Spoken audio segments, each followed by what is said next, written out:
اعوذ باللہ من الشیطان الرجیم بسم اللہ الرحمن الرحیم سپیریئر گروپ آف کالجز کے پروگرام لرننگ مینجمنٹ سسٹم میں آن لائن کلاسز میں ہم آپ کو خوش آمدید کہتے ہیں۔ میرا نام محمد سعید انجم ہے اور ہیڈ آفس سے میرا تعلق ہے۔ آج ہمارا موضوع درخواست ہوگا۔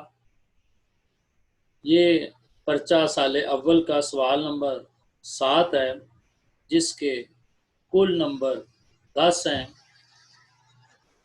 اب پرچے کے اندر دو چیزیں ہیں، یا درخواست آئے گی یا رسید آئے گی۔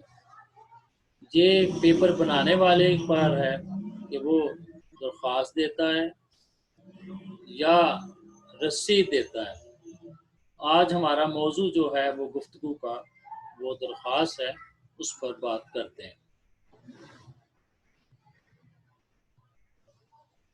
درخواست میں سب سے پہلے تخاطب، یہ جیسا کہ آپ کو نظر آ رہا ہوگا، بخدمت جناب پرنسپل گورنمنٹ کالج ضلع ڈیش ڈیش، تو یہ تخاطب ہے جس کا نمبر 1 ہے، اور اس کے بعد نمبر 2 پر عنوان ہے درخواست برائے فیس معافی، جس کا نمبر 1 ہے، اور تیسرے نمبر پر جناب عالی، جس کا نمبر 1 ہے۔ تو یہ حصہ اول ہے جس کے ٹوٹل 3 نمبر ہیں۔ اب درمیانی حصہ نفس مضمون، اس کے کل 5 نمبر ہیں، اور اس کے نیچے تیسرا حصہ جو درخواست کا ہے اس میں تاریخ کا 1 نمبر ہے، العارض اور آپ کا شاگرد علی بے جیم کا 1 نمبر ہے۔ تو جو آخری حصہ ہے اس کے 2 نمبر ہیں، اور درخواست جو ہے بالکل العارض کے جو سامنے تاریخ لکھی جائے گی، اور اختتامی لفظ بھی آپ نے دیکھے ہیں کہ العارض آپ کا شاگرد اور علی بے جیم۔ اب بات کرتے ہیں کہ تخاطب کیا ہے۔ تخاطب، طرز تخاطب کہتے ہیں کسی کو مخاطب کرنا، اور اس کے لیے یہ آپ جیسا دیکھ رہے ہیں، بخدمت جناب پرنسپل گورنمنٹ کالج ضلع ڈیش ڈیش ڈیش، یہ جہاں ڈیش ڈیش ہے وہاں پر آپ علی بے جیم بھی لکھ سکتے ہیں۔ اب بخدمت جناب پرنسپل یہ ایک عہدہ ہے، اور گورنمنٹ کالج ایک ادارہ ہے۔ یہ آپ اگر اپنے کالج کے معاملات میں لکھنا چاہ رہے ہیں تو آپ کو کالج کے ادارے کا جو بڑا عہدیدار ہے پرنسپل، اس کو لکھنا ہوگا۔ اب اس میں ایک جو خرابی ہے وہ یہ ہے کہ کچھ طالب علم جناب پرنسپل صاحب لکھ دیتے ہیں۔ اب اس میں ایک چیز جو ہے وہ غلط ہوتی ہے، دونوں کا لکھنا۔ ایک لکھنا چاہیے، یا تو لکھیں جناب پرنسپل یا لکھیں پرنسپل صاحب۔ اس لیے جو آپ کو اچھا لگے وہ آپ لکھ سکتے ہیں، جناب لکھیں یا صاحب لکھیں۔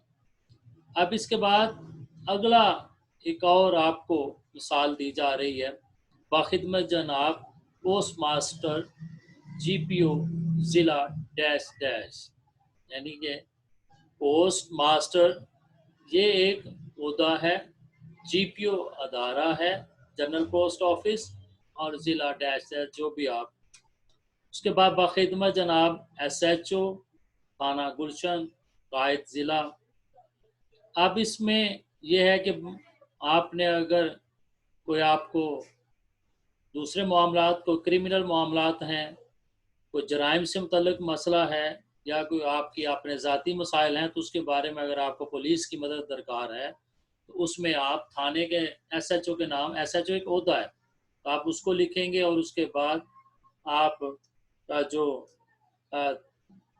ضلع ہے یعنی کہ تھانہ گلشن، یہ پورا اس کا نام ہے، اس کے عہدے دار ایس ایچ او کے نام لکھ کے آپ اپنا درخواست جو ہے وہ دے دیں گے۔ اب اس کے بعد नंबर 2 पर अनवान की बारी आती है। तो अनवान में ये आपको एक सुर्ख बॉक्स के अंदर जो लिखा हुआ है, ये लिखने का अंदाज गलत है। अब इसमें गलतियां क्या हैं? अनवान लिखा, आगे राब्ता की अलामत लगाई और उसको अगली लाइन पे जाके लिख दिया, ये गलत है। अब दूसरे में गलती क्या है कि अनवान लिखा और उसके आगे आपको राब्ते की अलामत देनी थी, आपने तफसीलिया की वजाहत की अलामत लगा दी और ये भी गलत हो गया। अब जो ठीक लिखा हुआ है वो जिसको सबस से टिक किया गया है, सबस के साथ बताया गया है कि दरख्वास्त बराए फीस माफ़ी, और नीचे लिखा है फिर अनवान फीस माफ़ी और अनवान फीस माफ़ी की दरख्वास्त, ये ठीक है, ये दुरुस्त है। अब इसके बाद एक और बात इसके अंदर कि हम बराए की जगह बरा लिख देते हैं और वो भी गलत है। अब उसके बाद अगली, अच्छा मैं आपको एक चीज़ बताता चलूँ, ये अनवान के सामने जो जो दो नुक्ते नज़र आ रहे हैं आपको, इसको राब्ता की अलामत कहते हैं। नीचे अनवान के सामने जो दो नुक्ते और आगे छोटी सी लाइन लगी हुई है, तफसीलिया की वजाहत की अलामत है। ये इसके साथ आपको नंबर तो मिल जाएं, लेकिन हो सकता है कि उसके ऊपर पेपर चेक करने मुमतहिन के ऊपर आपको जो है उसका ज़्यादा अच्छा आपका असर ना पड़े, इसलिए इससे वो इस तरह लिखना ठीक नहीं है, अच्छा नहीं लगा। अब जो ठीक लिखा हुआ है वो आपको सबस के साथ टिक किया गया है, इसको गौर से देखें। यानी पहला अनवान और आपका की अलामत दरख्वास्त बराए फीस माफ़ी, नीचे फिर एक है अनवान राब्ता की अलामत, ये जो दो नुक्ते हैं फ़ीस माफ़ी, और अनवान राब्ता की अलामत दो नुक्ते फ़ीस माफ़ी की दरख्वास्त। अब हम तीसरे की तरफ बढ़ते हैं। जो तीसरा जुज़ है जनाब आली। अब ये जितने लिखे हुए हैं जनाब आली, जनाब आलिया, जनाब आला और जनाब आला, अब इनकी शक्लें और इनके लिखने के अंदाज, जैसा कि ये सुर्ख क्रॉस किया गया कि ये सारे गलत हैं, इसलिए ये नहीं लिखने आपने। ना ही आपने ख़ास तौर पे एक और है, वो जनाबा आलिया भी नहीं लिखना। अगर मेल है, फीमेल है, तो आपने जनाब आली ही लिखना है। ये जो आपको सब्ज़ रंग का टिक करके बताया गया है, ये जनाब आली ठीक है, आपने इसको इसी तरह ही लिखना है। अब इसके आगे चलते हैं नफ्स मज़मून की तरफ। तो आप सबसे पहले जो है नफ्स मज़मून में तारुफ या आप तमहीदी कलमा लिखेंगे, अपना तारुफ कराएंगे। अब तमहीदी कलमा लिखने में हम लिखते हैं कि नहायत अदब से गुजारिश है, नहायत अदब से अल्तमास है, मुअद्दबाना गुजारिश है। अब इसमें जो गलती हो रही होती है, मुअद्दबाना का हमज़ा नहीं डालते, तब गलत हो जाता है। या हम ये कर देते हैं गुजारिश का जे की जगह हम जाल डाल देते हैं, तो मानी उसके यक्सर ही बदल जाते हैं। तो इसलिए हमें ये एहतियात करनी होगी कि हम इमला की गलतियां जो हैं वो ना करें, ताकि हमारे नंबर जो हैं वो ना कटें और मुमतहन पर असर हमारा अच्छा ही पड़ता रहे। तो हमने अपना तारफ़ लिखा, फिर हम असल मौजू की तरफ आते हैं। तो असल मौजू जो लिखा गया है उसके एक पैराग्राफ बनाएं, 2 बनाएं, 3 बनाएं, और पैराग्राफ जो है वो 8 से 9 लाइनों में बनाएं या उसे कम बना लें। 3 पैराग्राफ आपने बनाने हैं और आपने उसको कोशिश करें, ये जो दरख्वास्त आप लिख रहे हैं, एक तो इसको नए पेज से लिखें, नए सफ़े के आगाज़ से लिखें और फिर इसको एक सफ़े पर मुकम्मल करने की कोशिश करें, ताकि ये जो है वो अच्छा असर पड़े। अब बात हम करते हैं कि जो आपने पेश की शुक्रिया लिखना है, अब उसमें आप क्या लिख सकते हैं? आप लिखेंगे कि आपकी नवाज़िश होगी, लिख सकते हैं, आपकी बेहद नवाजिश होगी, ये लिख सकते हैं। मैं आपका इंतहाई ममनून हूँगा, ये लिख सकते हैं। मैं ताहियात आपका शुक्रगुजार रहूँगा, ये लिख सकते हैं।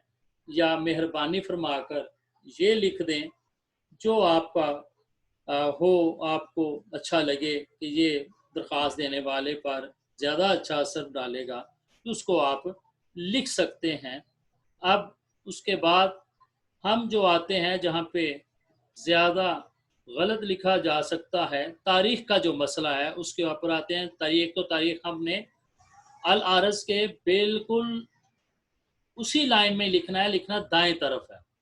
अल आरज़ आएगा बाईं तरफ और तारीख़ आएगी दाईं तरफ। अब ये जो आपको दो बॉक्स नज़र आ रहे हैं, एक ग्रीन है, एक जो है वो सुर्ख है। तो ग्रीन में जितनी तारीख लिखी गई हैं ये सब दुरुस्त है, और जो आपको सुर्ख बॉक्स के अंदर नज़र आ रही हैं ये सारी गलत हैं।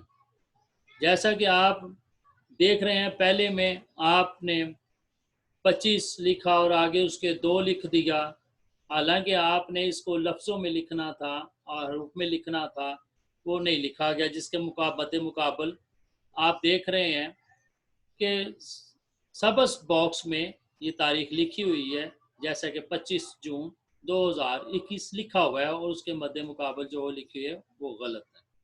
उसके बाद आपने एक और लिखी 25/6/2021, तो इसको जो है वो सही लिखने का तरीका ये था कि आप लिख दे 25 जून 2021 और हमज़ा लाजमी डालना है, इसके बगैर भी गलत ही होगा।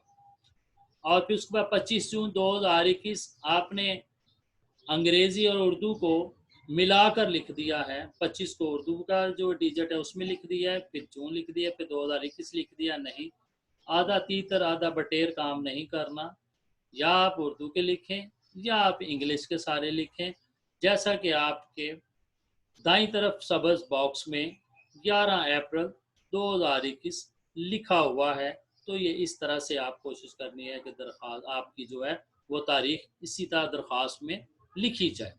अब हम आते हैं इख्तिताम की तरफ। नंबर 6 पर अल आरज़ और नीचे अलिफ जीम या दरख्वास्त गुज़ार लिखें। यहाँ पर भी एक छोटा मसला ये हो जाता है, दरख्वास्त गुज़ार ज़ाल से लिख देते हैं। नहीं, ऐसा नहीं करना, ये ज़े से ही लिखा जाएगा, और ये नहीं लिखना कि दरख्वास्त गुज़ार भी लिख दें, अल आरज़ भी लिख दें और नीचे जाकर अलिफ जीम भी लिख दें। तो ऐसा नहीं करना, जो सब्ज़ बॉक्स में लिखा हुआ है यही दुरुस्त है, और इसी को आपने लिखना है इसी तरीके से। ये हमारी दरख्वास्त थी, और हम इंशाअल्लाह अगले लेक्चर में दोबारा मुलाकात करेंगे। तब तक इजाज़त, शुक्रिया, अल्लाह हाफ़िज़।